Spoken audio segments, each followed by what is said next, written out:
Let's get back to some of the macro conversation with John Carter. He's the president and COO at Nationwide Financial. John, of course, you guys have a big group of retirees as a focus, and then you guys have done a recent survey about those approaching retirement. So give us kind of the backdrop here of what you're seeing in your client base and their needs. Absolutely, Oliver, and thanks a lot for having me today. I mean, I love the conversation earlier, but now we have to take a deep breath. We have a lot of movement in the market, and we're going to talk about retirement.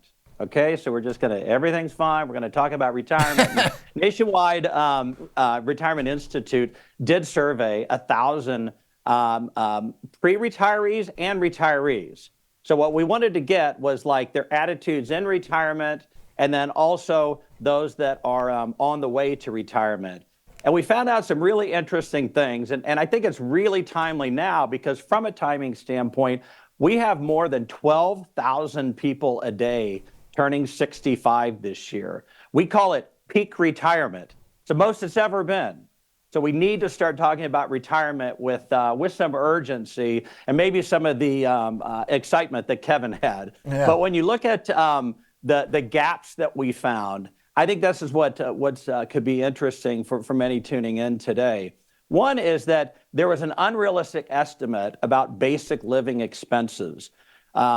Those in retirement said about 42% of what they thought they would spend. They actually spent 53% on basic expenses. The other was the lower retirement security than they anticipated. 77% of pre-retirees today believe they have what they need to be comfortable. But those that we surveyed, only 68% said, in fact, they were comfortable. So we have a lot going on there when you think of just the handling inflation and expenses. But there's something else that's interesting too. 64% of those that are retired in the survey stopped working earlier than they planned. The average was age 60 versus if you talk to those that are pre-retirement right now, a lot of those ages are like 67. And I think that's where, you start to get to some gaps where people start to feel less confident.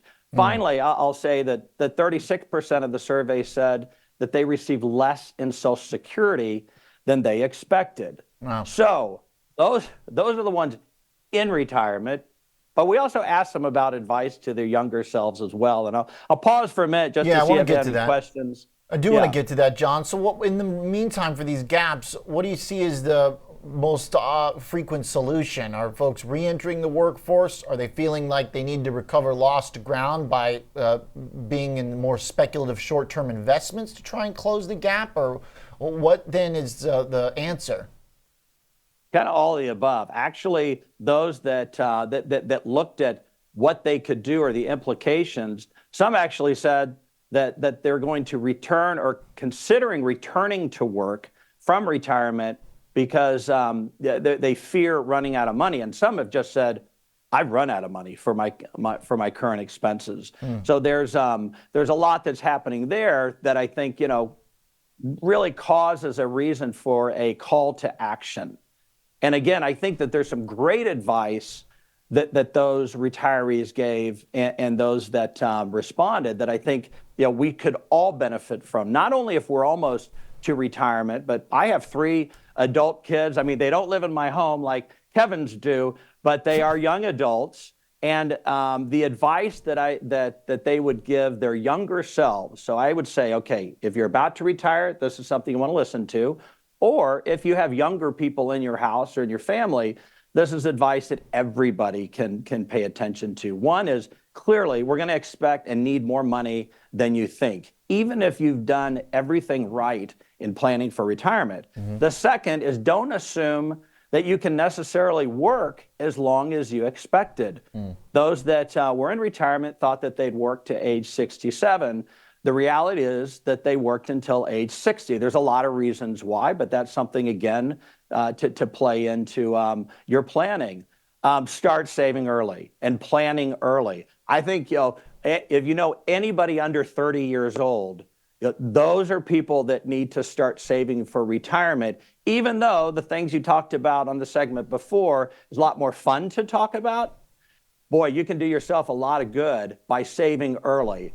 The other was, I think this was pretty fascinating too, that working with a financial professional clearly was something that those in retirement, in successful retirement, said that was one of the keys to that. Maxing out everything that you can max out in anything that can grow tax deferred. And I'm talking your 401k, 457, your health savings plan, your IRA, your Roth IRA, anything that can grow tax deferred, that's something that you want to get as much money into as early as possible. Key. And auto increase everything. The technology, and Nationwide has we're one of the largest providers in the retirement plan space, and there's so many enhancements that have happened now with things that can be automatically set on your plan. The one thing that we find are still many savers don't contribute enough to get the full match that their companies will match, and that's just free money that you're giving away. So that's some advice that those in retirement would give pre-retirees, but I think that that's good advice for just most anybody that at some point plans to retire. Love the advice components and the details there on how to start building those steps early on. Do you see the strain in the current retiree community or those approaching as being related to short-term factors around a big surge in inflation the last couple of years, or are they more generally structural?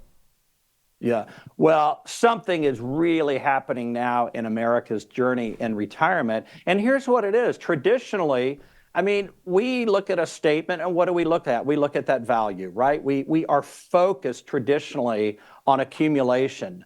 But what's happening now, and I think that this is something not only with 12,000 people turning 65 every day, but the success is going to be when you're in retirement and you're confident and you're not scared and you're not fearful because you have the income stream to meet your needed expenses in retirement.